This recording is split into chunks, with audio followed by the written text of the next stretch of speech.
So here's your deal pipeline. Just like running any businesses, it's all about volume and quality. So we're going to talk about volume today, talk about quality in another video. These are the steps that I teach in my masterclass. In order for you to get the one deal, you have to go through several steps, 5 steps to be exact. First of all, you'll learn how to triage properties. In my experience, you need to triage at least 1,000 properties. What does triage mean? Basically, getting basic information, reviewing it, spend 5 to 10 minutes on it to see whether there's any substance to the deal. Often what you'll find is out of 1,000, there might be 100 that seems pretty promising. So you do an initial analysis on the property. Let's look at market rents, let's look at cap rates, let's look at pricing. Out of 100, you might find that only 10 deserves a full-blown feasibility. This is where you put all your numbers into the spreadsheet, you stress test it, and all that type of stuff. And out of 10, you might come out with only 3 properties that actually work, that actually stacks up after that you stress test it. So what you do, you start negotiating on 3 properties. You might only, out of 3 properties, you might only get 2 properties or 1 property,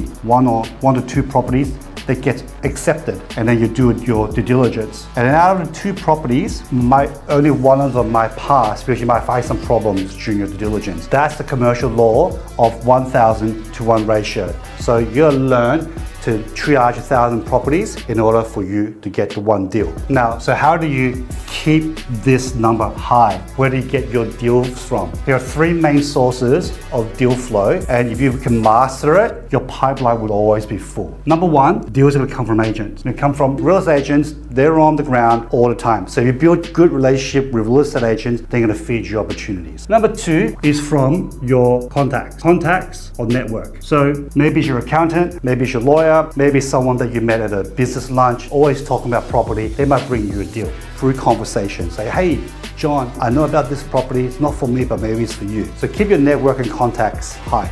And the last one, if you believe it or not, is past deals. What do you mean by past deals? Well, let's say you're a seasoned investor already, or maybe you're not, but you've done deals in the past, whether it's business deals, whether it's investment deals. People who've actually shaken your hand, done deals with you, you've already developed a level of trust, which are probably higher than the other 2. Rely on people that you've done deals with in the past. Pick up the phone, ask them, hey, I'm looking for some investment opportunities. You want to do something together? So if you can master these 3, then you will always be able to fill your pipeline, and you'll get from 1,000 to 1, and that one deal can make you millions of dollars.